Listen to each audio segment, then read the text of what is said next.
Evet, ikinci bölümden herkese merhaba arkadaşlar. Kanalıma hoş geldiniz. Bu bölümde ne yapacaktık arkadaşlar? Bedende bırakmıştık. Üçe ayıracağız. Yakayı yapacağız, kolları yapacağız, beden lastiğini yapacağız. Yani bedenin uzunluğundan sonra üçe ayırdık. Önleri ve arkaları örecektik. Onları yapacağız demiştik. Birinci bölümde söylemiştik. İkinci bölümde şimdi beden ayrımını, kollar, beden lastiği ve yaka çalışması yapacağız. Ense çalışması, yaka çalışması yapacağız arkadaşlar. İkinci bölümü de bu şekilde noktalayacağız. Burada benim belirtmek istediğim videonun sonunda da belirteceğim ama burada ben bir yanlışlık yapmışım. Şöyle gösterelim.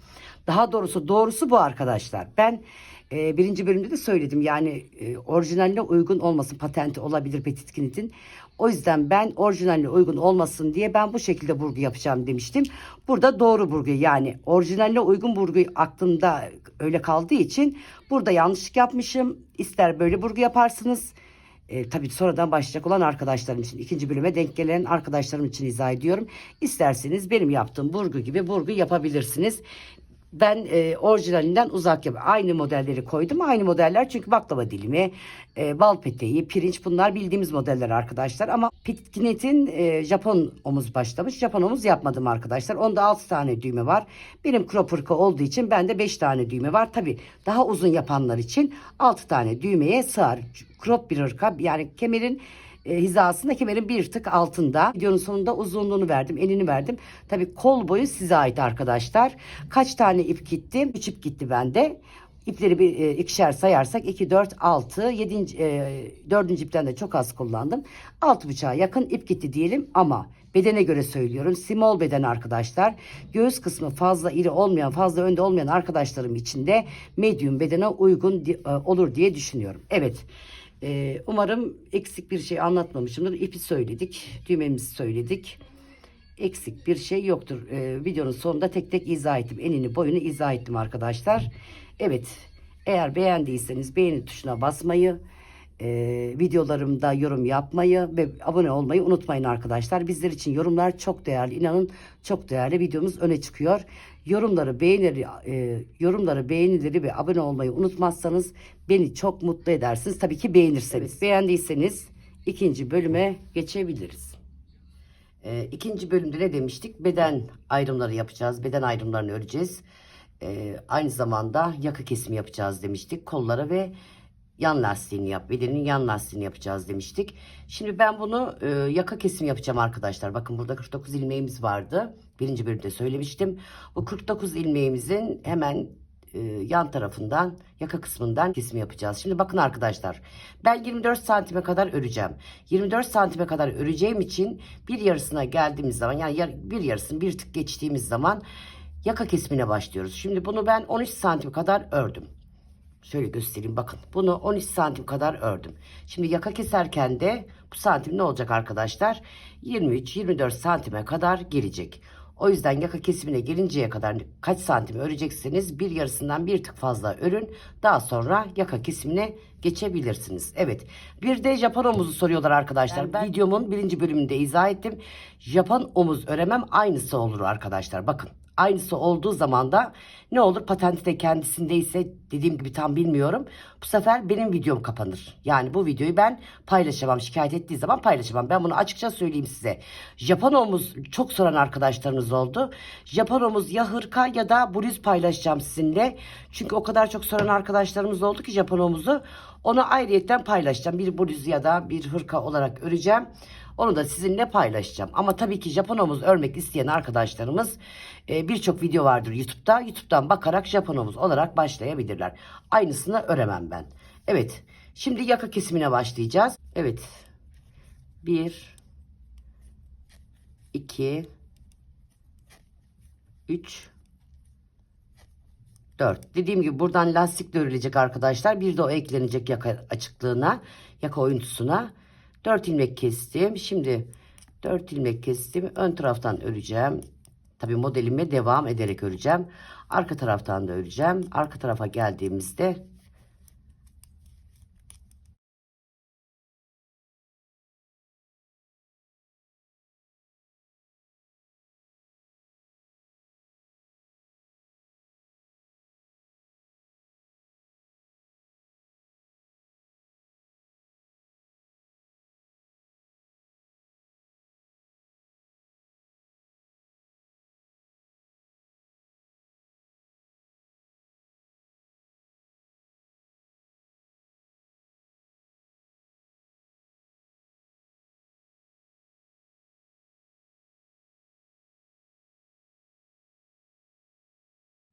Bakın şimdi arkadaşlar. Ön tarafa dönmeden son 2 ilmeğimi ne yaptım? Şöyle yapalım. Kestim. Son 2 ilmeğimi kestim. Bakın. Ön tarafa dönüyorum. Bir tanesini kestik. 2 ilmek keseceğim şimdi. Bakın burada buralar girintili çıkıntılı olmuyor arkadaşlar. Eğer hep ön tarafta kesersek basamaklar oluşuyor biliyorsunuz. Şimdi 2 ilmeğimi keseceğim. Toplam 3 ilmek kesmiş olacağız. Bakın şu şekilde göstereyim. Basamaklar oluşmuyor. Şimdi ön taraftan örelim. Örerken de modelimize dikkat ederek gidelim. Şimdi sağa doğru olmuş. Şimdi sola doğru yapıyoruz.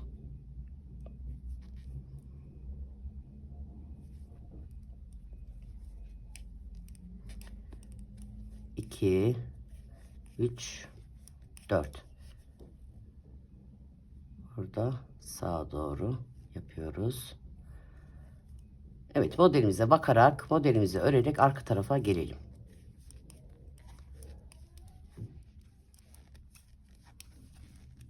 Bakın son 2 ilmeğimi ne yapıyorum? Kesiyorum. Arka tarafta olduğum için ters olarak kestim. Düz de kesebilirsiniz arkadaşlar. Değişen bir şey yok. Çünkü oradan buradan ilmek alacağız. Şimdi 2 ilmek keseceğiz demiştik. Arkadan 1 ilmek kestik. Önden de 1 ilmek kesiyoruz.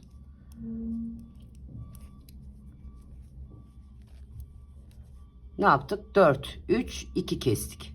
Şimdi bir kesmeye devam edeceğiz arkadaşlar. Yaka oyuntusuna bakacağız. Yakayı nasıl, ne kadar kesmemiz gerekiyor ona bakacağız. Evet, 4, 3, 2, bir daha 2 keseceğim arkadaşlar. Arka taraftan bir tane kesim. Düz de kesebiliriz, onu da gösterelim şöyle isterseniz. Bir tane kesim yaptım arka taraftan. Bir tane de önden yapacağım. 4, 3, 2, 2 kestim.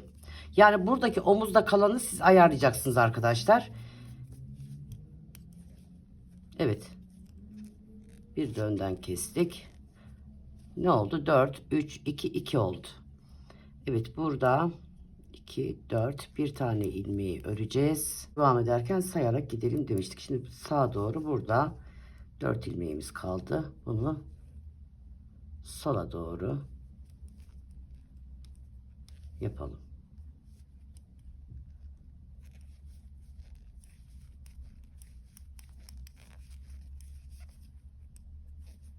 Evet.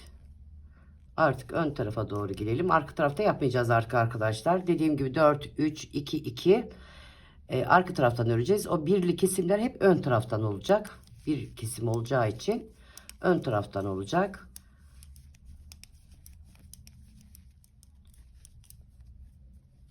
Evet, dönüyoruz. Ön tarafa, arka tarafta kesmiyoruz demiştik. Ön tarafta keseceğiz. Bir ilmek keseceğiz sadece.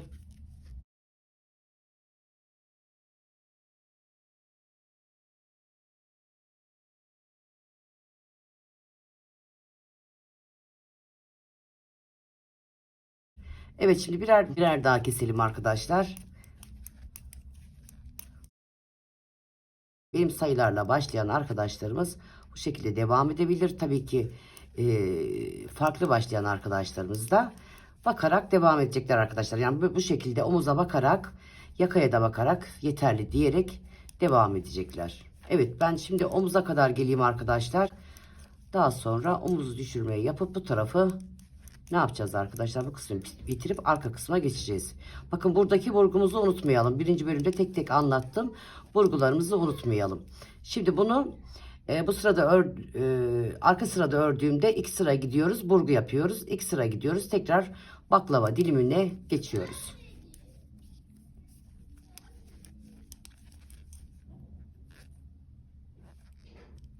Burada bir şey gösterecek bir şey kalmadığı için arkadaşlar ben omuza kadar geleceğim. Omuzda hemen dönüyorum. Evet, 4, 3, 2, 2, 1, 1. Toplam 13 ilmek eksilttim arkadaşlar. Burada 36 tane ilmeğimiz kaldı. Şimdi omuz düşürme yapacağız. Onu da beraber yapalım. 36 tane ilmeğimiz kaldı. Şimdi bunu bölüyoruz arkadaşlar. 12, 12, 12 olarak gidiş gelişler yapacağız. Omuz düşürmeyi yapacağız daha doğrusu. Şimdi başlayalım.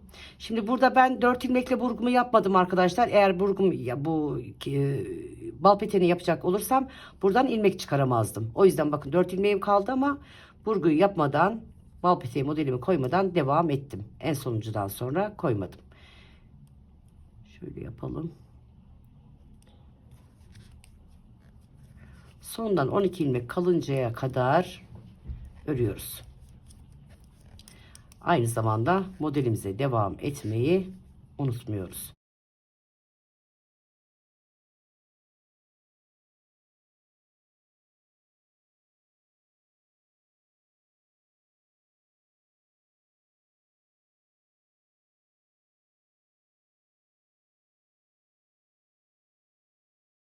Örüyoruz.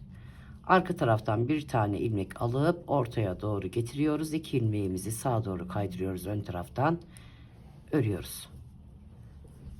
Şimdi 12 ilmeğim kaldığında sayalım. Ya da 2, 4, 6, 8, 10, 12. Evet, 2 ilmek daha örüp döneceğim. Evet, 12 ilmeğimizi örmeden dönüyoruz. Bakın arkadaşlar, aralarda boşluk olmasın diye bunu kısa satırlarda da yapıyoruz.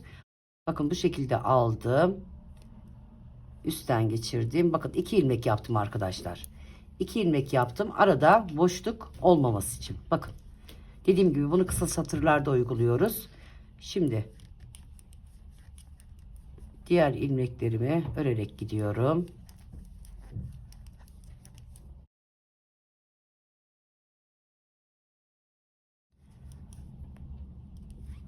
Ön tarafa dönelim.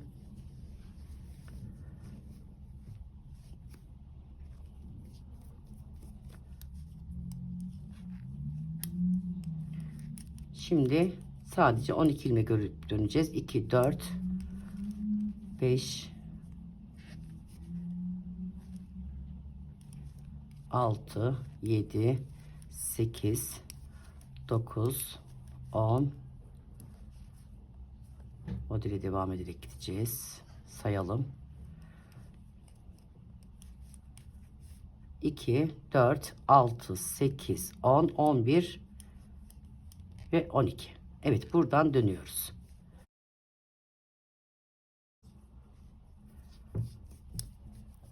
Ne yapıyorduk arkadaşlar? Kısa satır yaparak bakın aldım. Bu tarafa geçirdim. Bakın. Bir ilmekten 2 ilmek oluştu. Onu beraber öreceğiz. Evet, modelime devam ederek bu sırayı da örüyorum. Omuz düşürmesi yaptık. Diğer tarafa doğru girelim. Orada bırakacağız arkadaşlar. Kesmeyeceğim. Ben örerek birleştireceğim için orada ilmeklerimi misinama toplayacağım arkadaşlar. Çünkü örerek birleştireceğim için ilmekleri bırakacağım. Sıra başına doğru gelelim. Gelirken de buraya dikkat edelim. O ikili aldığımız ilmeklere bakın. Onu nasıl aldığıma da bakın. Evet.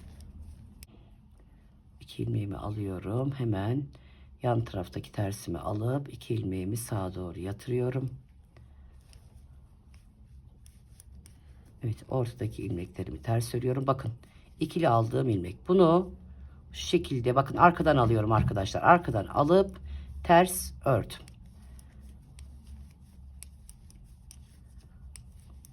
Evet, kol tarafında bırakacağız. Daha sonra birleştireceğiz. Evet, tersimi ördüm. Burada tekrar bakın bir ilmek alıyorum. Bu tarafa geçireceğim. İçe doğru geçireceğim. 2 ilmeğimi sola doğru, düz ilmeğimi sola doğru, arkadaki ilmeğimi içe doğru aldım. Tersimi ördüm. Düzümü ördüm. Burada bakın. İkili aldığım ilmek arka taraftan ikisini birlikte alıyorum. Arada boşluk olmaması için arkadaşlar.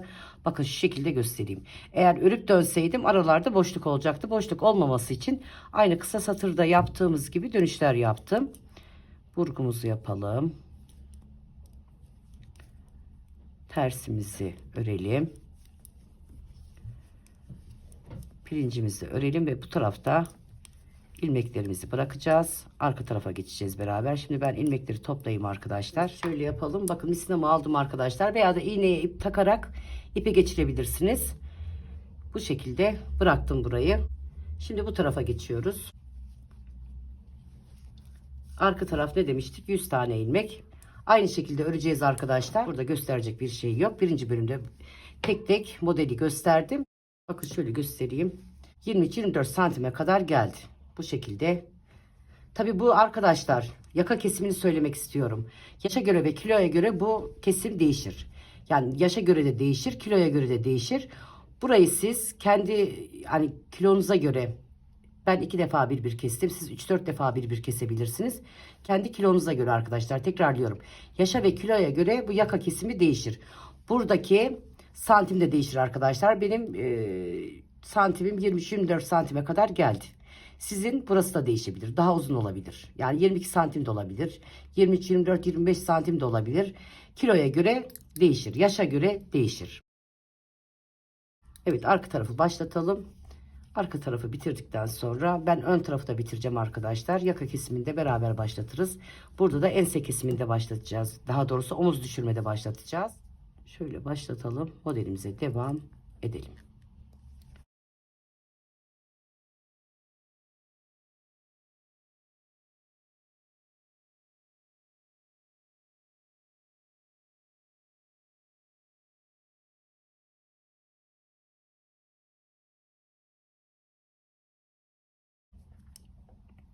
Ve içe doğru alalım.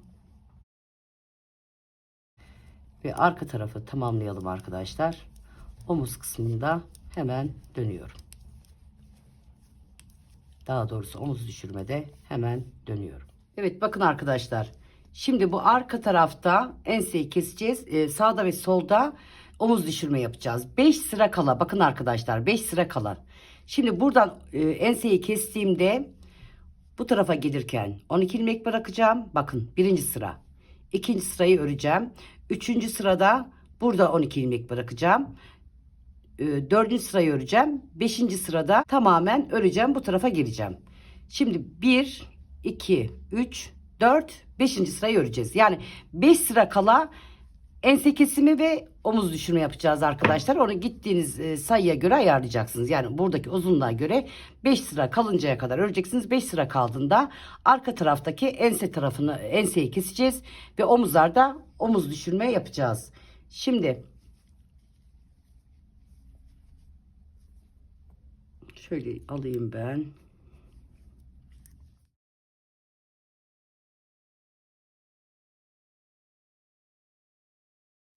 Evet, 36 ilmeğimizi ördük. Şimdi buradan enseyi kesiyoruz.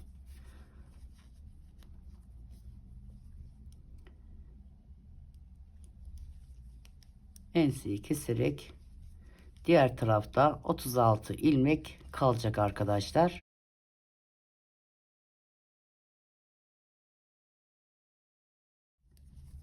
Evet, bu taraftaki ilmeğimle beraber alıyoruz. 36 tane ilmeğimiz kaldı. Bakın, ense kısmını kestik. Diğer taraf gibi arkadaşlar beraber başlatalım. Uzun uzun da anlatmayalım. 12 bırakıyoruz, dönüyoruz, geliyoruz. 12 bırakıyoruz, dönüyoruz, geliyoruz. Son 12'de hepsini örüyoruz. Şimdi ilkini isterseniz beraber başlatalım. Şimdi isterseniz beraber başlayalım. Orada 12 ilmek kalıncaya kadar örelim.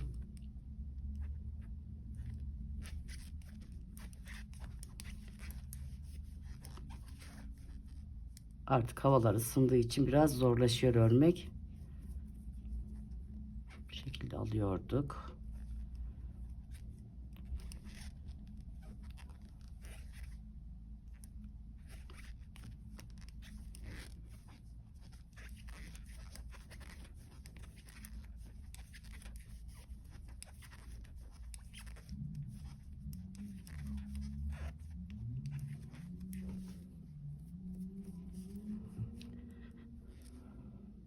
Unutmayalım arkadaşlar, 5 sıra kala bu omuz düşürmeyi yapıyoruz.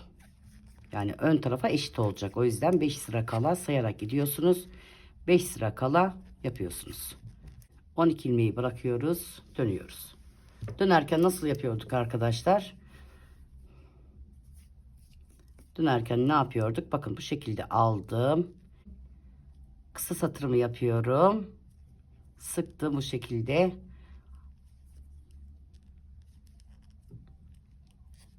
Arka taraftan örerek gidelim. Ön tarafa geldiğimizde tekrar 12 ilmek bırakacağız arkadaşlar. Yani diğer tarafta yaptığımız gibi. Şimdi ben bu tarafı tamamlayacağım. Diğer tarafı beraber başlatalım isterseniz. Onu arka tarafta başlatıyoruz. Evet. Evet, ben bu kısmı ilmek toplayıcıya alacağım ki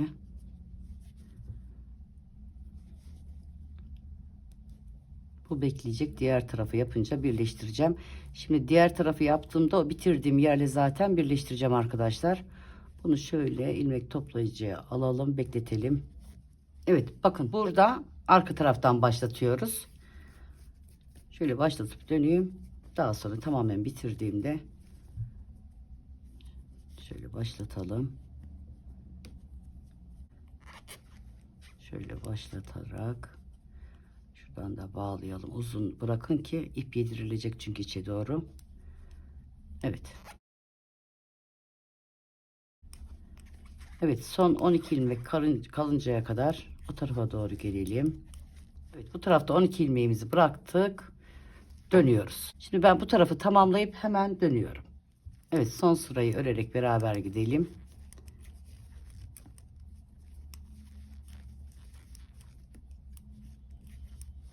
Bakın kısa satır yaptığımız yer. Burası düze denk geldiği için bakın düzü bu şekilde çapraz giriyoruz, örüyoruz.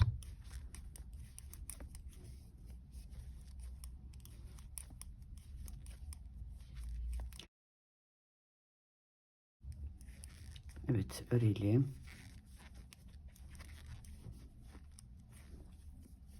Bakın kısa satır yaptığımız yer, çiftli yer. Arkadan giriyorum. Ters olduğu zaman bu şekilde örüyoruz. Arkadan girdim, ördüm. Daha sonra tersimi ördüm.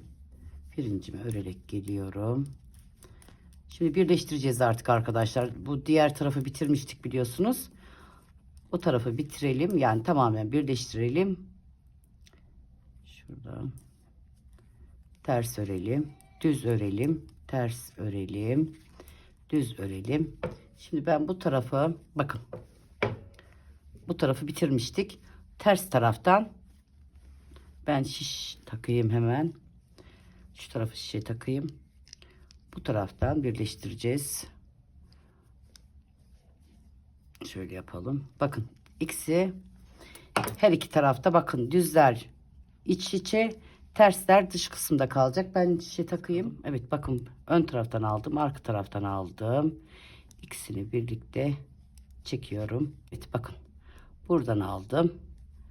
Buradan aldım. İki ilmeği birlikte kestim. Bakın ön taraftan aldım, arka taraftan aldım. Şöyle şu şekilde de yapabilirsiniz. Bu şekilde de yapabilirsiniz.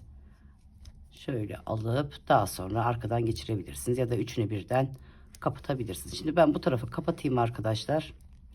Hırkamıza devam edelim. Bakın gayet esnek.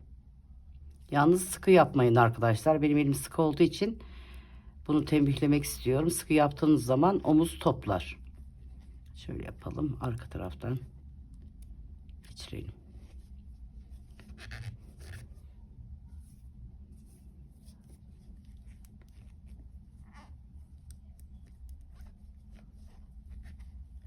Her iki şekilde de yapabilirsiniz. Evet. Ben omuzu kapatacağım.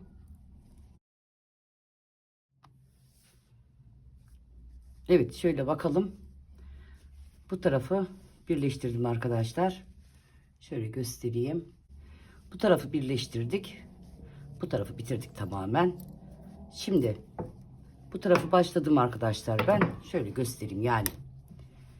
Hırkamızın sol tarafını başladım. Ördüm. Yaka kesimine doğru geldim. Şimdi burada bakın kesme işimiz bittikten sonra Şöyle göstereyim. Kesme bittikten sonra, kesim işlemi bittikten sonra 4, 3, 2, 2, 1, 1 bittikten sonra kaç santim daha örmüşüm? Dikiş yerinden itibaren alalım şu şekilde. Şuradan kesimimizin bittiği yer. Bakın. Kesim bittikten sonra bakın arkadaşlar, kesme işlemimiz bittikten sonra 8-8,5 santim kadar örmüşüm. Yani 9 santim kadar dikişe de giden yer olsun. 9 santim kadar örmüşüm. Kesim işlemi bittikten sonra 8-9 santim veya 10 santim kadar öreceksiniz. Bu kısım arkadaşlar dediğim gibi kiloya ve yaşa bağlı. Bu kısım kesme işlemi bittikten sonra 10 santim de örebilirsiniz. 11 santim de örebilirsiniz. 8 santimde de bırakabilirsiniz. Çünkü kiloya bağlı biliyorsunuz boyunla omuz kısmı. Onu siz onu o şekilde ayarlayacaksınız. Şimdi bu tarafı başlayalım arkadaşlar. Daha sonra aynı bu tarafta yaptığımız gibi keseceğiz. Daha sonra birleştireceğiz. Burada da bakın hazır bir şekilde duruyor. Kesme işlemi bittikten sonra ters taraftan çevireceğiz. Düzler iç içe olacak, tersler dışarıda olacak. Bu tarafı birleştirdiğimiz gibi aynı şekilde birleştireceğiz. Şimdi bunu arka tarafta beraber başlatalım. Burayı da artık göstermeye gerek yok. Aynı diğer taraf gibi birleştireceksiniz. Omuz düşürme yapacaksınız ve birleştireceksiniz. 1 2 3 ve 4. Şimdi 4 ilmeğimizi kestik. Ön tarafta arka taraftan öreceğiz. Ön taraftan öreceğiz. Ön tarafa geldiğimizde bir ilmek keseceğiz. Döneceğiz. Burada 2 ilmek keseceğiz. Bu şekilde arkadaşlar yakayı da keseceğim. Omuz kısmında birleştirip kol kısmında hemen dönüyorum. Daha doğrusu kolu ilmek çıkaracağız koldan. Kol kısmında hemen dönüyorum arkadaşlar. Beraber ilmek çıkarıp kolda da modelimizi başlatacağız. Evet, buradaki parçamızı da bitirdik arkadaşlar. Burada bakın yaka düşürmeyi, omuz düşürmeyi nereden yapıyoruz? Arka taraftan yapıyoruz. 12 gidiyoruz geliyoruz, 12 gidiyoruz geliyoruz. Daha sonra örüp son sırada örüp burada ipimizi bırakıyoruz. Daha doğrusu birleştiriyoruz. Şimdi ben burada yapmıştım arkadaşlar arka tarafı. Diğer parçayı bakın. Şöyle göstereyim. Diğer parçayı birleştirmiştik. Şimdi buradaki parçayla birleştireceğim ben. Evet. Artık kol kısmına geçeceğiz arkadaşlar. Ben kolun bir tanesini ördüm. Şöyle göstereyim. Bakın kolun bir tanesini ördüm. Anlatarak da sizle beraber başlayacağız. Şöyle göstereyim.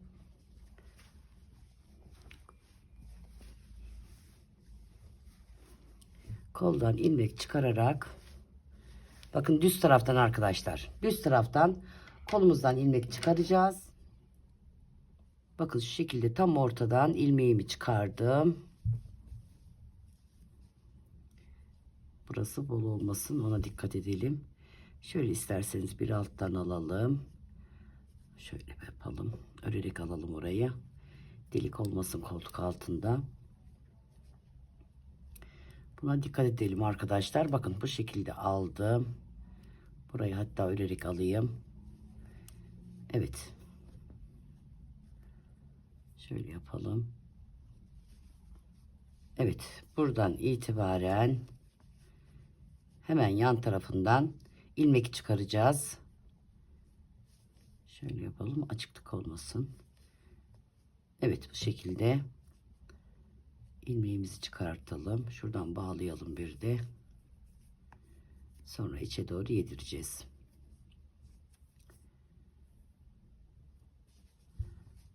Bakın arkadaşlar. Şimdi buradan 30 ilmek çıkartamaya small bedenler için söylüyorum. 30 ilmek çıkmazsa eğer, çünkü birkaç yerde ben çift ilmek aldım. Şöyle yapalım. Bakın. İlmekleri buradan çıkartırken buralardan bakın. Bu zincir görünümlü yerler. Buralardan çıkartıyoruz ilmekleri. Bakın şu şekilde aldım. Ortasından battım. Bakın tam ortadan girdim. Aynı yerin bir de altından girdim. Bir veya iki defa veya üç defa bunu yaptım arkadaşlar. 33 ilmeği tamamlamak için. 33 ilmeği yine tekrarlıyorum arkadaşlar. Small beden için anlatıyorum. benim kol uzunluğuna göre anlatıyorum. Sizin 40 çıkabilir, 45 çıkabilir. Yani sizin toplam 70 ilmek çıkabilir, 65 ilmek çıkabilir, daha fazla çıkabilir, daha eksik çıkabilir. O tabi buradaki uzunluğa göre değişir. Pardon arkadaşlar, 31 ilmek bu taraf, 31 ilmek bu taraf, 62 ilmek. Birer ilmekte bakın bu uçlardan tam ortadan bir de buradan alıyoruz. 64 tane ilmeğimiz olacak. Evet, bu şekilde ilmeklerimizi toplamaya devam edelim. Uca kadar gelelim.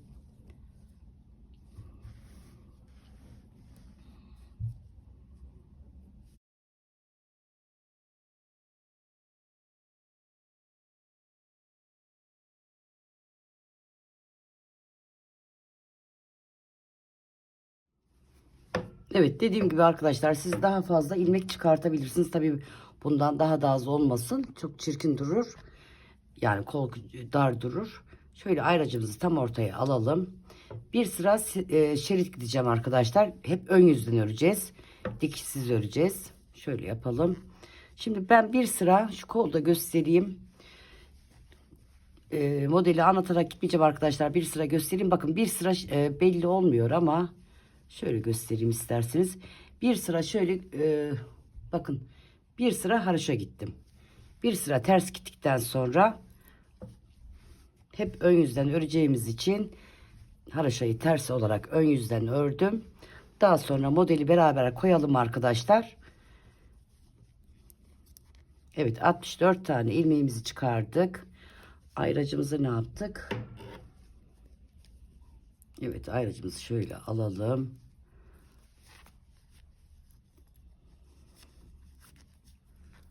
Ya da şöyle çekelim, daha rahat örüyorum öyle ben. Bakın bir sıra ters gidelim. Tekrar ortaya geldiğimizde modeli beraber koyalım arkadaşlar. Ya da defter üzerinde de gösterebilirim.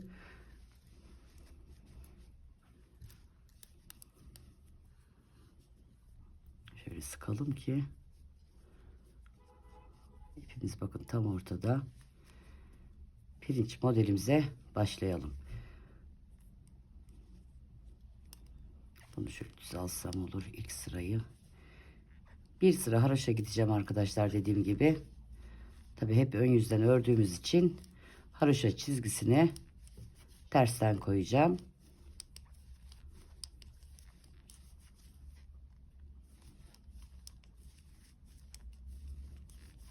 Bir sıra ters gittik arkadaşlar. Bunu gitmeyebilirsiniz. Direkt modele de başlayabilirsiniz. Şöyle araya ayraç alalım.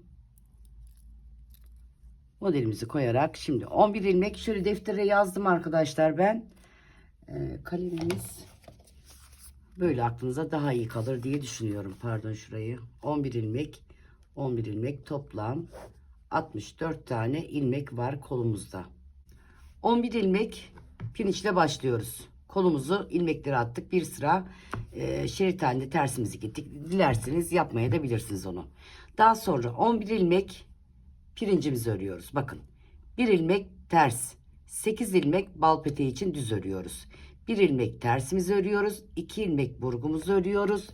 1 ilmek tersimizi, 16 ilmek baklava desenimizi, 1 ilmek ters, 2 ilmek burgu, 1 ilmek ters, 8 ilmek bal peteği, 1 ilmek ters, 11 ilmek pirinç. Toplam 64 tane ilmeğimiz var. Pirinçle başlıyoruz. Sırayla bir ters örüyoruz. Bal peteği modelimiz için 8 düz örüyoruz. Bir ters örüyoruz. 2 ilmek burgumuzu örüyoruz. Bir ters örüyoruz. 16 ilmek baklava desenimiz için örüyoruz. Bir ters örüyoruz. 2 ilmek burgumuzu örüyoruz. Bir ters örüp 8 ilmek bal peteğini örüyoruz. Bir ters örüp pirincimizin tamamını ekliyoruz. Toplam pirinç sayımız 22 tane ilmek oluyor. Şimdi arkadaşlar, şurada isterseniz anlatarak gideyim ben size. Bakın, 11 ilmek pirinç, hemen yan tarafına şöyle yapalım. Hemen yan tarafına 11 ilmek pirincimi ördüm. Bir tersimi ördüm. 8 ilmek ne yaptım? Düz ördüm. Bir ters ördüm. 2 ilmek burgumuz için koydum. Daha sonra bakın, burada 16 ilmek baklava desenimiz var. Baklava desenimizde burgumuzdan sonra bir tersimizi ördük. Daha sonra bakın 2 düz ördüm. 12 ilmek ortaya ters ördüm. 2 düz ördüm. buradaki bir tersi karıştırmayalım. Bu ters burgumuzun sağındaki solundaki tersleri arkadaşlar. Yani 16 ilmek açık baklava dilimiyle başlıyoruz. Baklava deseniyle başlıyoruz. Ne yapıyoruz? 2 ilmek düz, 12 ilmek ters, 2 ilmek düz. Daha sonra ne yapıyoruz? Bir ilmek tersimizi, burgumuzu, bir ilmek tersimizi tekrar bal peteğimizi koyuyoruz. Bakın sağa sola tersimiz oluyor. Bal peteğimizin sağında solunda ters var. Daha sonra 11 ilmek pirincimi örüyorum. Tekrar diğer tarafa geçiyorum. Pirincimiz 22 tane ilmek arkadaşlar. Bakın isterseniz bir sıra beraber başlatalım. Çünkü modeli tek tek göstermenin bir anlamı yok arkadaşlar. Yani boşu boşuna da video uzayacak. Siz de atlatarak gideceksiniz. Şöyle beraber başlatalım isterseniz. Ayracımızı alalım. Ortaya. Almasanız da olur. Sayarak giderseniz 11 ilmek sağda, 11 ilmek solda ama karıştırabilirsiniz. Modeli de koyarken bakın arkadaşlar, bunu da söyleyeyim ben size. Şimdi hep ön yüzden ördüğümüz için. Bakın hep ön yüzden ördüğümüz için ilk sıra şimdi modeli koyacağım ben. Diğer sırada burgumuzda bir sıra öreceğiz, bir sıra burgu. Çünkü arkalı önlü ördüğümüz zaman arkadan örüp gelip önde burgumuzu yapıyorduk. Ama burada bir sıra burgumuzu yapacağız, bir sıra yapmayacağız. Bir sıra burgumuzu yapacağız, bir sıra yapmayacağız. Bal peteğinde de bakın arkadaşlar, modeli koyduğumuzda sağa sola veya ortaya birleştirdiğimizde ne yapıyorduk? Birleştirdikten sonra arka taraftan örüp ön tarafta ilk sırayı tamamlamak için buradan bir sıra örüp arka taraftan bir sıra örüp ön tarafa geldiğimizde tekrar yapıyorduk. Burada sayarak gideceksiniz. Bakın arkadaşlar, burgu yaptığınız yerde zaten belli. 1, 2, 3, 4. Hemen 5. sırada burgu yaptığınızla beraber sayacaksınız. Bakın 1, 2, 3, 4. 5. sırada yani burgu yaptık, birinci sıra. Arka taraftan ördük diyelim, ikinci sıra. Ön tarafa geldik, üçüncü sıra. Arka taraftan ördük, dördüncü sıra. Ön tarafa geldiğimizde beşinci sıra oluyor. Ama bunu hep ön yüzden ördüğümüz için bu beşinci sıraya geldiğimizde burgularımızı içe doğru, dışa doğru, içe doğru, dışa doğru yapıyoruz. Bunları tek tek anlattım. Şimdi isterseniz ilk sırada başlayalım. Baklava diliminde de ne yapıyoruz? Bakın. Şimdi burada açık olarak başladığımızda 2 ilmek düzümüzü ördük. 12 ilmek ortaya tersimizi ördük. 2 ilmek düzümüzü ördük. Döndük geldik. Şimdi ilk başladığımız sırada modeli önce başlıyoruz. Diğer sıraya geldiğimizde bakın arkadaşlar. Bir sıra şimdi bu tarafa doğru ilmekleri biriktireceğiz. Kapatırken ne yapıyoruz? Sağa sola veriyoruz. Başladığımızda ne yapıyorduk arkadaşlar? Buradan alıp buralara veriyorduk. Sağ ve sola veriyorduk. Kapatırken de bakın, kapatırken de içte olan ilmekleri dışarıya doğru veriyoruz. Evet. Şimdi bu baklava diliminde tekrar diyorum. Bu baklava diliminde de bir sıra, şimdi buradan dışarı doğru bakın arkadaşlar. Buradan dışarı doğru aldığımızda bir sıra alıyoruz, bir sıra almıyoruz. Bir sıra alıyoruz, bir sıra almıyoruz. Neden? Arkalı önlü örmediğimiz için, sadece ön taraftan ördüğümüz için. İsterseniz ilk sırayı başlatalım beraber. Daha sonra ben kolu bitirdiğimde bedendeki lastiğe, bir de yakadaki lastiğe geçeceğiz. Evet bakın. Şimdi 11 ilmek pirincimi öreceğim. Bir ters bir düz olarak 11 ilmek pirincimi örüyorum. Ve 11. Evet. 2, 4, 6, 8, 10, 11. 11 ilmek pirincimizi ördük. Bir ters. Bir tersimizi ördük. Bir ters ördükten sonra 1, 2, 3, 4, 5, 6, 7 ve 8. 8 ilmek bal peteği modelimiz için 8 ilmek düz ördük. 1 ilmek tersimizi ördük. Bakın 2 ilmek burgumuz için örüyoruz. 1 ilmek tersimizi ördük. Evet, 1 ilmek tersimizi ördükten sonra hemen şöyle yapalım. 2 ilmek düzümü ördüm. Bakın arkadaşlar, tam burayı koyuyorum. 2 ilmek düzümü öreceğim. 12 ilmek tersimi öreceğim. 2 ilmek düz. Yani toplam 16 ilmek. Evet bakın, 2 ilmek düzüm. 2 ilmek düz ördükten sonra 1, 2, 3, 4, 5, 6, 7, 8, 9, 10, 11 ve 12. 12 ilmek tersimi ördüm. 2 ilmek düzümü ördüm. Baklava dilimini tamamladım. Şimdi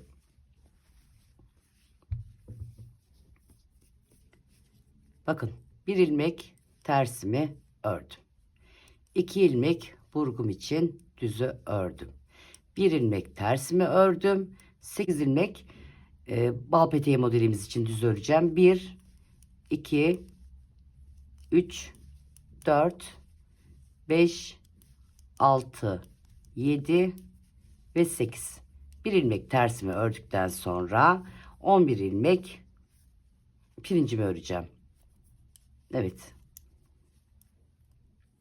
Evet, 11 ilmek pirincimizi ördük. 11 bu tarafta, 11 bu tarafta. Ortada ayracımız var. Evet. Şimdi pirincimizi örelim. Evet, pirinçte ne yapıyorduk? Düz gördüğümüz ters, ters gördüğümüz düz, düz gördüğümüz ters, ters gördüğümüz düz örüyorduk.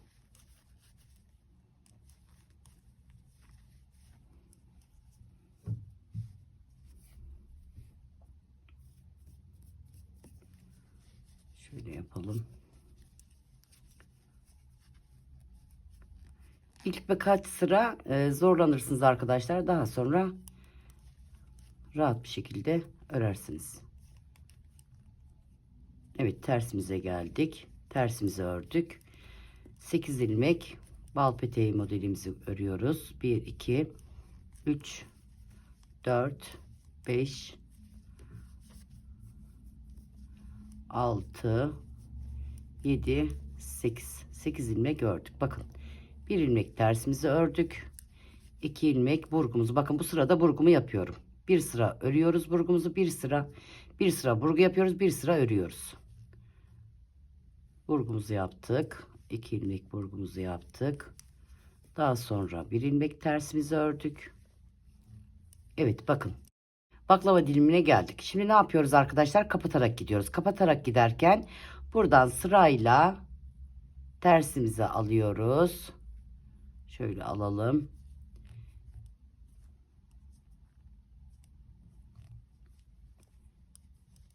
Evet, 2 ilmek düzümüzü bu tarafa alalım. Masada gerçekten çok zorlanıyoruz arkadaşlar. O yüzden bir sıra göstereceğim ben size. Evet, bakın. Tersimi aldım bu tarafa. Tersimi örüyorum. 2 ilmek düzümü örüyorum. Ortadaki terslerimi örüyorum.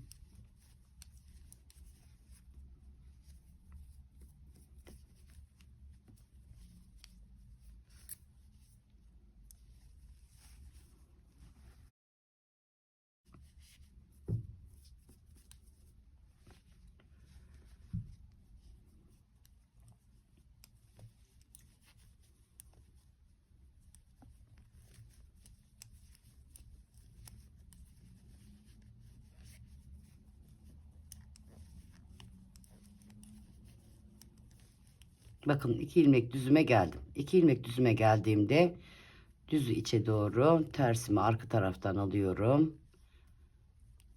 Yerlerini değiştirdim. Yani sağda solda 6 ilmek bu tarafta, 6 ilmek bu tarafta oluncaya kadar örüyoruz. Sonra yeni baklava dilimine geçiyoruz. Ortadaki bakın burgumuzu unutmuyoruz. Ters örelim. Diğer tersimizi örelim. Şimdi 8 ilmek, pardon, tersimizi ördük. Burgumuzu yapıyoruz. 2 ilmek burgumuzdu.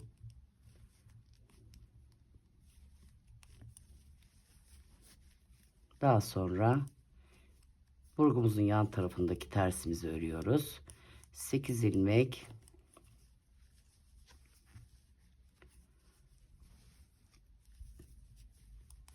bal peteği düzümüzü örüyoruz. Evet, düzümüzü örelim. 8. düzümüzü bir ters örüyoruz.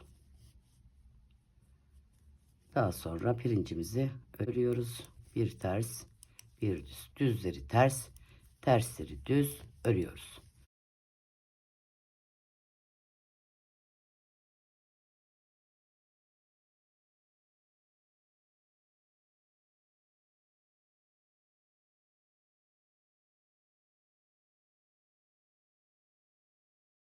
Şimdi bakın burada burgumu yapmıyorum arkadaşlar. Yani bir sıra o ikili burguyu yapıyoruz. Bir sıra yapmıyoruz. Bir sıra yapıyoruz. Bir sıra yapmıyoruz. Kolda şöyle anlatayım.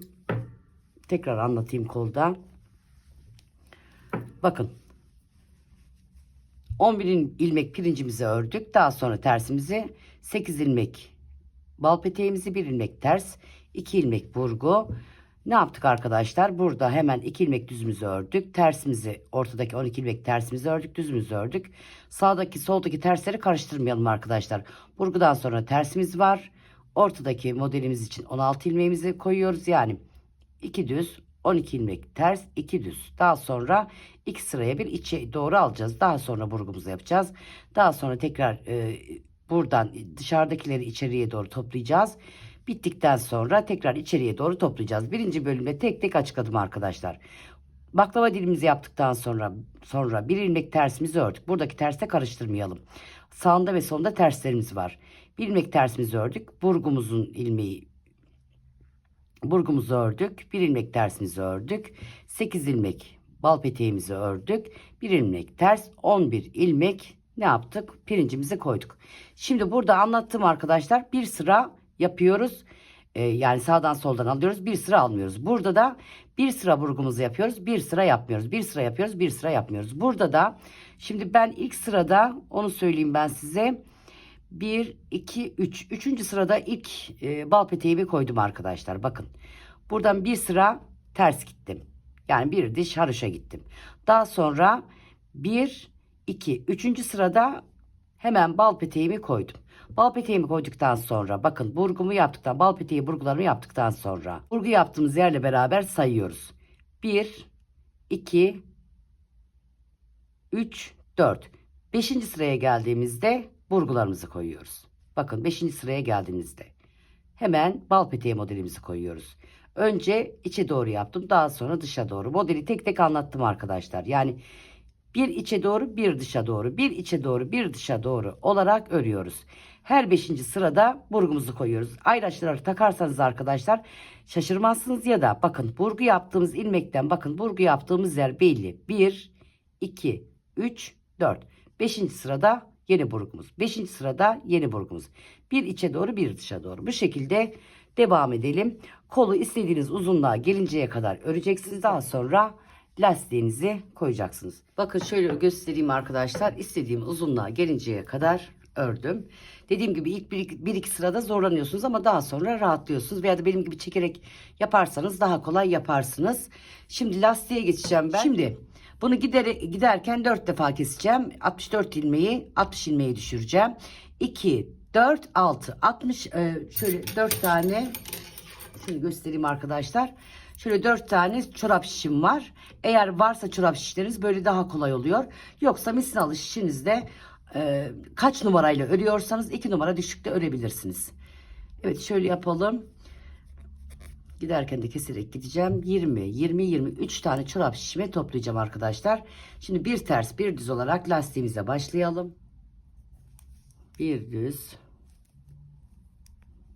Bir ters. Bir düz. Bir ters. Bir düz. Bir ters. Bir tane keselim. Düzlerde keselim. Bakın. Bir tane kestim. Bir ters. Ben bunu 4 defa uyguladım arkadaşlar. Siz ayarlarsınız. Şimdi 1, 2, 3. Bir tanesinde 2 tane birden keseceğim. Yani 4 ilmek azaltmış olacağım. Dediğim gibi siz 6-7 ilmek azaltın. 8 ilmek azaltın arkadaşlar. Evet. Bir düz bir ters.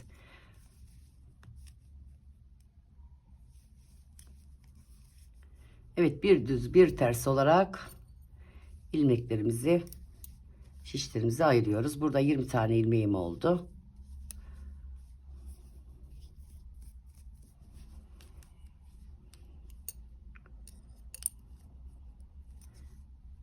Bir düz terse bitti. Düzle başlıyorum. Bir düz bir ters bir düz bir ters bir düz bir ters. Burada da bir tane kesiyorum. Düz ters. Şimdi diğer tarafta 2 tane birden keseceğim arkadaşlar. İşlerimi toplayıp ben hemen dönüyorum. Burada 2 defa kestim. Toplam 60 ilmeği düşürdük arkadaşlar. 20 20 20 olarak kaldı. Tabii benim ilmek sayıma göre başlayan arkadaşlarımız, videonun başında söyledim bedenini, siz ona göre ilmek ekleyerek, büyük bedenler ilmek ekleyerek gidecekler. Şimdi bir sıra bir düz bir ters bir düz bir ters olarak ördük. Şunu düzeltelim. Şimdi bu sırada düzleri örmeden alacağız. Lastikte ne yapmıştık arkadaşlar başlarken? Düzleri örmeden almıştık. Tersleri örmüştük, yani tekstil tipi lastik yapmıştık. Şimdi bakın düzleri örmeden aldım. Tersimi ördüm. Sık örelim. Düzleri örmeden aldım. Tersi ördüm. Arkadaşlar 2 numara düşük şişte 5 örüyorsanız 3,5'da örebilirsiniz. 6 ile örüyorsanız benim gibi hırkanızı 4 numaralı şişinizle lastiği örebilirsiniz. Ters, düz örmeden aldım. Lastikleri 1 numara düşük, kol lastiğini özellikle 2 numara düşük yapabilirsiniz. Evet. Düz örmeden aldık değil mi? Konuşurken gitmesin. Evet. Şimdi ben sırayı tamamlayacağım arkadaşlar. Kaç sıra gitmişim? Şurada bakalım isterseniz. Bu kolu göstermiştim ördüm diye. Şu düzlerden sayarsak 1, 2, 3, 4, 5, 6, 7, 8, 9. 1, 2, 3, 4, 5, 6, 7, 8, 9. Bakın 9 sıra görünüyor burada. Şu düzler arkadaşlar. Düzlerde 9 sıra görünüyor. Daha sonra en son sırada farklı bir teknikle kestim. Onu da göstereceğim size. Keseceğiz. Ne yapacağız arkadaşlar? Bedenin lastiğine geçeceğiz. Yan lastiğine geçeceğiz. Beden lastiğine. Hep beraber hırkayı bitireceğiz. Bakın arkadaşlar.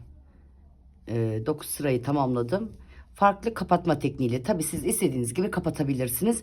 Bir de başlangıç yerimiz, bakın 11 pirinç bu tarafta, 11 pirinç bu tarafta demiştik.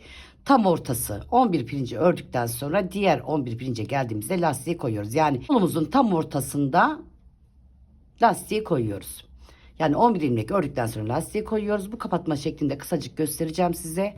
3 tane şişe taktık, sırayla örerek geldik. Her pirince geldiğimizde, ortasına geldiğimizde bir sıra örmeden aldık, bir sıra ördük. Bir sıra örmeden aldık düzlerimizi, bir sıra ördük. Şimdi bunu da kısacık göstereyim. İsteyen istediği şekilde kapatabilir. İğneyle kapatabilir. Veya da normal nasıl biliyorsa şişiyle kapatabilir. Ben bunu Instagram'da gördüm arkadaşlar. Yabancı bir sayfada gördüm. Bakın.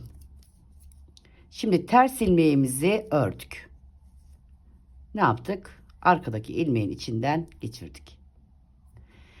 Düz ilmeğimizi bakın bu şekilde aldım. İpimi öne aldım. Sol şişime 2 ilmeğimi aldım. İpimi doladım. Bakın ipimi doladıktan sonra bu şekilde ördüm. Evet. Tersimizi bakın tersimizi ördük. Hemen arkadaki ilmeğin içinden geçirdik. Düzümüzü alıyoruz. Bakın düzümü aldım. İpimi öne aldım. Sol şişime 2 ilmeğimi aldım. İpimi bakın arkadaşlar, ipi sardım arka tarafa doğru. Bu şekilde kısacık göstermek istedim. Bu şekilde örüyoruz. Ters ilmeğimi aldım. Arkadaki ilmeğimin içinden geçirdim. Kısacık gösterdim arkadaşlar. Bakın dediğim gibi istediğiniz şekilde kapatabilirsiniz. Şöyle alalım. Bakın başlangıç yaptığımız yer, başladığımız yer. Buradan bakın şuradan aldım. Çektim. Bakın tam dibine değil bir altına girdim. Burada potluk olmasın arkadaşlar. Şöyle keselim. Arka tarafa yedirelim. Dediğim gibi arkadaşlar istediğiniz tekniği uygulayabilirsiniz. Benim hoşuma gitti. Yabancı sayfada gördüm. Oradan gördüğüm şekilde uyguladım. Hoşuma gitti. Yalnız bu kalın ip olduğu için biraz daha kalın durdu. İnce iplere daha güzel duruyor.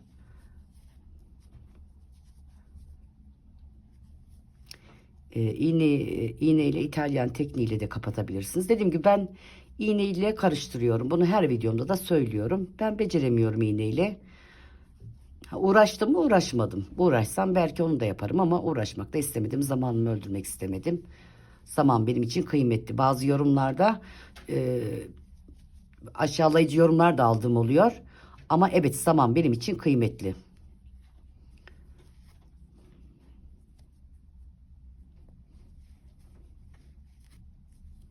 Evet. Şöyle keselim. Kolumuzu da bitirdik. Şimdi arkadaşlar bakın. Yan taraftan ben bu tarafı, dediğim gibi benimki benim hırkam crop. Bunu uzun örecek arkadaşlarım. Tabii ilmek sayısı farklı olacak.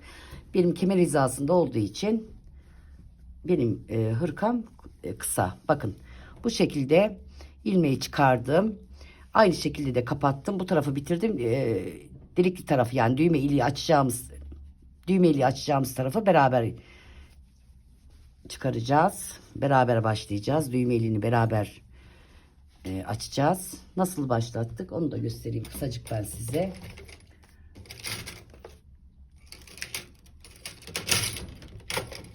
Bakın arkadaşlar, ben birinci bölümde yanlış söyledim. Lastiği 5 numarayla, üzerine 6 numarayla. Ben 5,5-6 demişim. Onu düzelteyim. Herkes kendi eline göre de ayarlasın. Yani aynı şişle de başlayabilirsiniz. 1 numara düşük şişle de başlayabilirsiniz. Yalnız kolu 2 numara düşük şişle başladım. Onu kendinize göre ayarlayın arkadaşlar. Ben daha toplu durmasını istedim kolun. Şimdi bakın ilmeği nasıl çıkaracağız. Şöyle göstereyim. İlk ilmeğimizi şöyle çıkartalım. 2 ilmeği yani 2 ilmek çıkaracağım. Daha sonra 3 ve 4.'yü aynı yerden çıkaracağım. Fazla çıkaracağım yani. Lastiğin yukarıya doğru çekmemesi için. Bakın bir ilmek çıkardım. Hemen ikinci ilmeğimi çıkarıyorum. Bakın üçüncü ilmeğimde bir araya girdim. Bakın şöyle araya girdim. Bir de alta girerek çıkardım. Bir ilmekten 2 ilmek çıkardım. Bakın 1, 2. 2 ilmek çıkardıktan sonra bakın zincir görünümlü yerler. Oradan araya girdim. Bir ilmek çıkardım. Daha sonra hemen onun altına girdim. Tekrar bir ilmek daha çıkardım. 1, 2. 2 ilmeğimi çıkardıktan sonra bakın. B görünümlü yerler. Tam ortasına girdim. Bir ilmek çıkardım. Aynı yerin bir altına girdim. Bir ilmek daha çıkardım. Şimdi yakaya kadar bakın. Buraya kadar aynı şekilde devam edelim. Evet, bir ilmek çıkarıyorum. Tekrar bir ilmek daha çıkarıyorum. Daha sonra bir alta girerek bu şekilde devam ediyorum. Evet, burada yanlışlık yaptım arkadaşlar. Bir ör, ikinci de çift al. Bir ör, ikinci de çift al. Bir ör, ikinci de çift al. Yani iki ör bir çift al değil arkadaşlar. Bir ör bir çift al. Çünkü bakın genelde bu elde örülen hırkalarda şu kısım içeriye doğru çekiyor. Yani yukarıya doğru çekiyor. O yüzden bu şekilde olmasını istiyorsanız bir ör bir boşal. Bir ör bir çift al. Bir ör bir çift al olarak örelim. Veya da nasıl biliyorsanız arkadaşlar kendi bildiğinize göre de örebilirsiniz. Şimdi ben arka tarafta bakın bir sıra haroşa çizgi gidiyorum. Yani arka tarafta bir sıra düz öreceğim. Ön tarafta tekstil tipi lastiğimizi uygulamaya başlayacağız. Şöyle yapalım.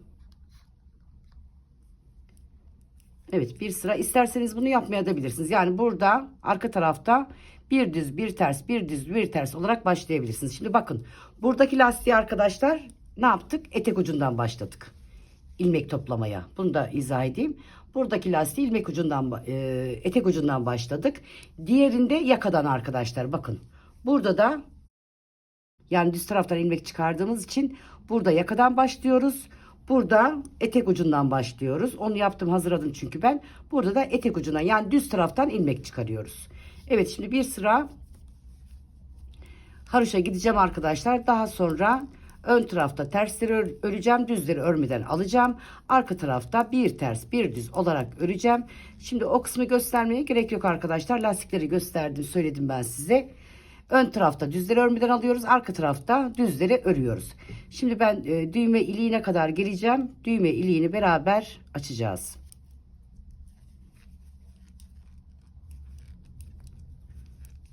Evet, bu sırayı düz olarak tamamlayalım. Arka taraftan düz örerek geldik. Bakın bir diş haroşa düşürdük. Şimdi arkadaşlar burada bir düz bir ters olarak başlayacağız ama düzleri örmeden alacağız. Bakın. Terste başlayalım. İlk ilmeğimi örmeden aldım. Bakın düzleri bu şekilde alacağım. Tersimi ördüm. Düzü bu şekilde alacağım. Tersimi ördüm. Düzü böyle alıyoruz. Tersimizi örüyoruz. Şimdi bu sırayı tamamen bu şekilde devam ediyoruz. Arka tarafta arkadaşlar normal bir düz bir ters örüyoruz. Evet. Ön tarafta bakın arkadaşlar 1 2 yalnız bu örmeden aldığımız düzler. Buradan sayarsak bakın haroşadan itibaren saydığımız zaman 1 2 3 4 5. Ama bu düzü saydığımız zaman 2 düzden sonra karıştırmayalım. 2 düzden sonra şöyle yapalım.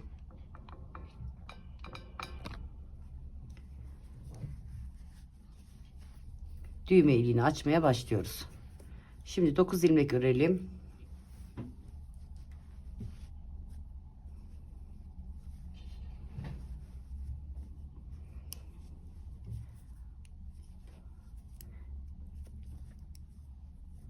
Üç, 4, 5, 6, 7, 8 ve 9. Evet 2, 4, 6, 8 ve 9 doladık. 2 ilmeği birlikte kestik. 1, 2, 3, 4, 5, 6, 7, 8, 9, 10, 11, 12, 13, 14, 15, 16, 17, 18, 19, 20 ve 21. Bakın 21 doladım. İkinci düğme ilmeğimi açtım. 2 ilmeği birlikte kestim. 2, 3, 4, 5, 6, 7, 8, 9, 10, 11, 12, 13, 14, 15, 16, 17, 18, 18, 19, 20 ve 21. Üçüncü düğme iliğini açıyorum. 2 ilmeği birlikte kesiyorum. 2, 3, 4, 5, 6, 7, 8, 9, 10, 11, 12, 13, 14, 15, 16, 17, 18, 19, 20 ve 21. Doladım. Dördüncü düğme iliğini açtım. Beşinci düğme iliğini yakada açacağız. Yakayı toplayacağız arkadaşlar. İlmekleri yakada açacağız. Kaç ilmeğimiz kaldı? 2, 4, 6, 8, 10, 12, 13, 14. Evet 14 ilmeğimiz kaldı.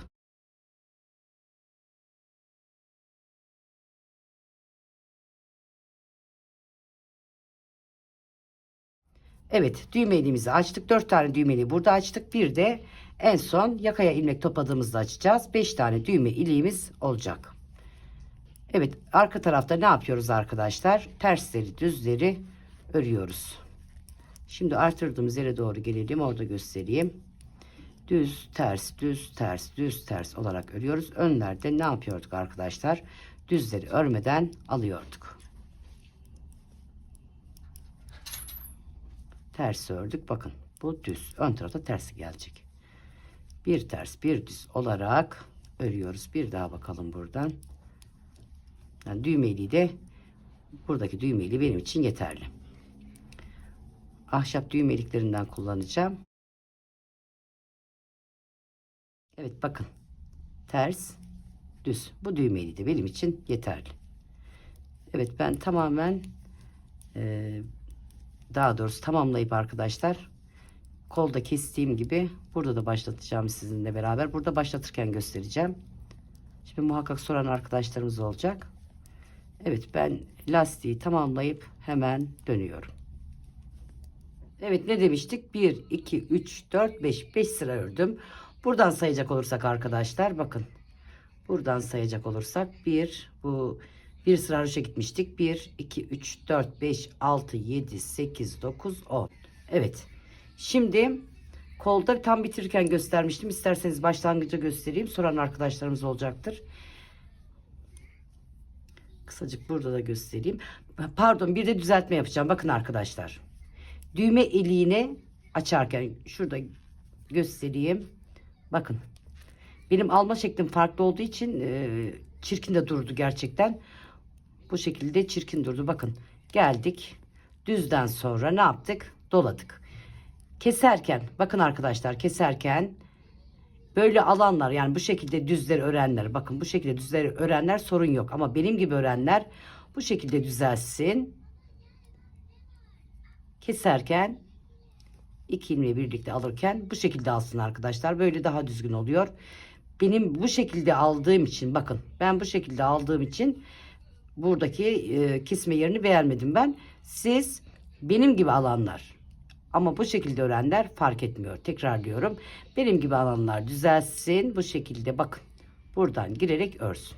Evet. Şimdi geri gelelim. Bunu da söylemek istedim. Benim gibi öğrenen arkadaşlarımız varsa düzelterek yapsın. Ya orayı beğenmedim ben. Bakın. Yani pek fark etmedi ama ben beğenmedim arkadaşlar. Gösterdiğim gibi kesin keserken bunu da bir dipnot olarak iletmiş olduk size. Evet bakın. Şimdi tersi örüyorduk. Kolda göstermiştim. Tersi ördükten sonra arkadaki ilmeği alıyorduk, kesiyorduk. Bakın düzümü bu şekilde aldım. İpimi öne aldım. Sol şişime iki ilmeğimi aldım. Buradan sıkarak geçiyoruz. Arka tarafa doğru alıyorum ipimi. Bakın bu şekilde giriyorum. Tersimi ördüm. Bir daha gösterelim. Üzerinden atlattık. Bakın öndeki ilmeğimi arkadaki ilmeğin üzerinden içinden geçirdim. Şimdi bakın buradaki ilmeğimi düzüme aldım. İpimi öne aldım. Son iki ilmeğimi sağ şişime, sol şişime aldım. İpimi alıyorum. Doluyorum.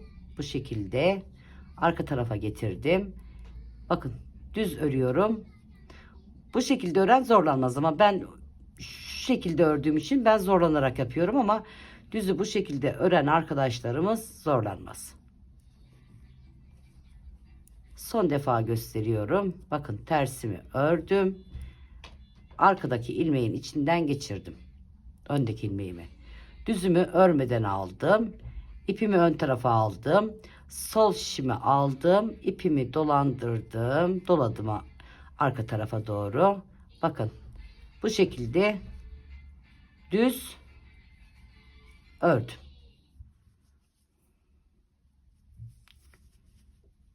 Şöyle.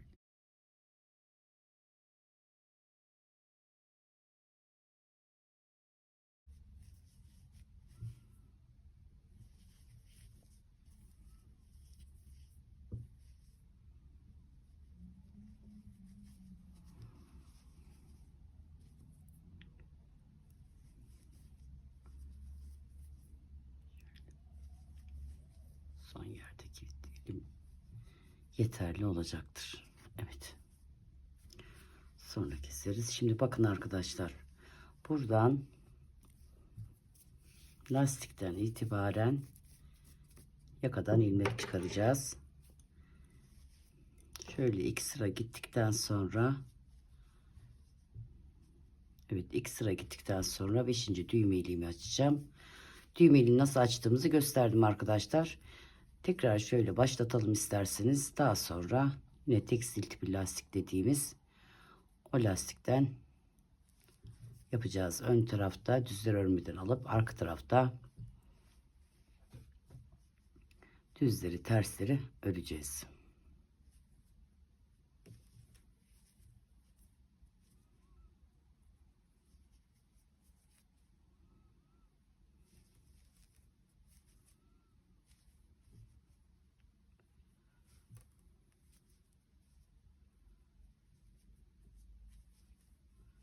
Şöyle yapalım.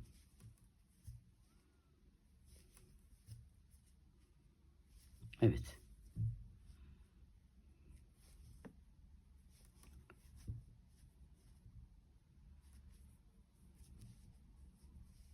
Evet, kenarlardan bakın arkadaşlar, buralardan ilmeklerimizi toplayalım. Yine 5 numaralı şişimle topluyorum.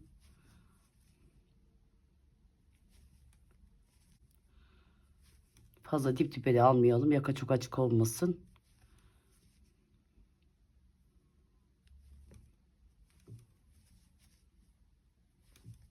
Evet.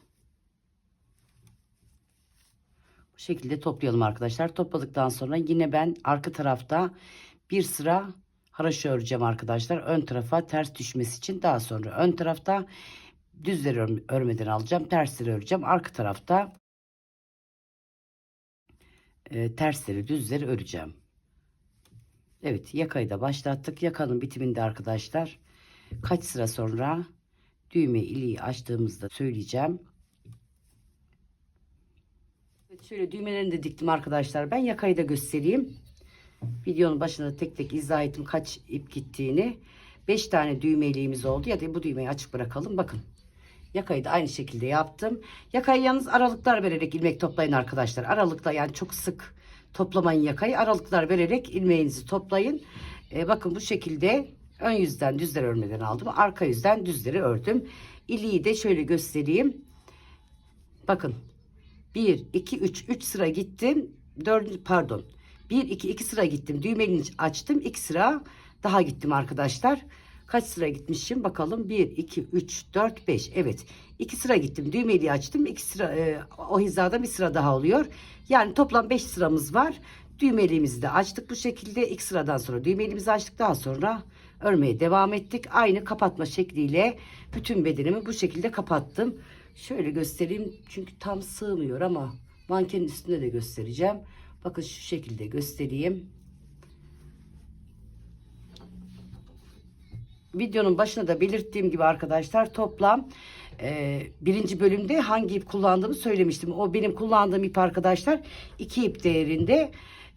O ipten 3 tane gitti. Dördüncüden çok az kullandım. Toplam 5 tane düğmeliğimiz var. Şu şekilde. Videonun başında mankenin üzerinde de göstereceğim size. İsterseniz ben size enini boyunu vereyim.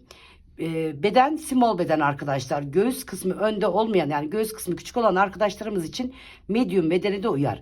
Bundan sonraki arkadaşlar benim verdiğim ilmek sayısına ekleyerek medium beden, large beden, dediğim gibi medium bedene olur ama göğüs kısmı önde olmayanlar için, yani göğüs kısmı küçük olanlar için medium bedene de uyar değil. İsterseniz ben size enini vereyim arkadaşlar. Boyunu dediğim gibi bakın, boyu koltuk altına kadar, ben crop ördüğüm için boyu koltuk altına kadar 30 santim, koltuk altından sonra kol kısmını 24 santim ördüm, boyu 54 santim. Yalnız bloklama işleminden sonra, bakın bloklama tam olarak yapmadım daha ben, ıslatacağım. Bloklama işleminden sonra 2 santim 3 santim oynayacak, yani 58 santime 57,5 58 santime kadar gelir boyu. İsterseniz ben size enini vereyim, size fikir olsun eni. Boyunu da tekrar söyleyeyim isterseniz şöyle. Evet. Boyu 54 santime geliyor. Bakın arkadaşlar. 53 ile 54 santimin arasında kaldı. Tabi bu bloklama işleminden sonra 57 santime kadar gelir. Boyunu istediğiniz şekilde örebilirsiniz. Uzunluğunu da örebilirsiniz. Benim dediğim crop, yani kemerin hizasına, kemerin de bir tık altında olabilir. Genişliğine gelince şöyle yapalım. Genişliği 54 santim arkadaşlar. Yani 50,5, 53,5, 50 veya da 53 diyelim. 53 santim. Tabi bloklama işleminden sonra 55 santime kadar gelir. Kol uzunluğuna gerek yok sanırım. Kol uzunluğu, çünkü herkes kendi kol boyuna göre, uzunluğunu kendi istediği uzunluğa göre. Ama enini verdim ki medium bedenler belki kendilerinin en boyunu ölçtüğü zaman bir kıyafetinin, bir kazağının, bir hırkasının, ona göre örmeye karar verebilirler. Aynı ilmek sayısıyla. Bakın arkadaşlar, ipim farklı. Benim kalın ip. Şişim de 6 numara. Lastikleri bakın. Lastikleri ben birinci bölümde 5,5 demişim. Yanlış söylemişim orada. Lastikleri 5'li ördüm. Beden lastiğini 5'li ördüm. Üzerine 6 ile ördüm. Yakayı da aynı şekilde 5'li ördüm. Üzerine 6 ile ördüm. Buradaki lastiğimiz de aynı şekilde. Pardon, kol lastiğini arkadaşlar ne demiştim? 4 numaralı şişle 6 numarayla ördüm. Kol lastiği biraz daha toplu dursun diye 4 numaralı şişimle ördüm. Tabi ona siz kendiniz yani 4 numaralı örmezsiniz de 10-15 ilmek 10 ilmek eksilterek aynı şişinizde devam edebilirsiniz. Ben bunda 4 numarayla ördüğüm halde 4 tane ilmek eksilttim. Siz 5-6 tane ilmek eksiltebilirsiniz. 4 numarayla örseniz bile. Yani hangi numarayla örüyorsanız 1 numara 2 numara düşük şişle örün derim. Ne diyelim arkadaşlar, yeni bir videoda yeni bir çalışmada görüşmek üzere. Takipte kalın, sevgiyle kalın. Desteklerinizi unutmayın lütfen. Hoşça kalın.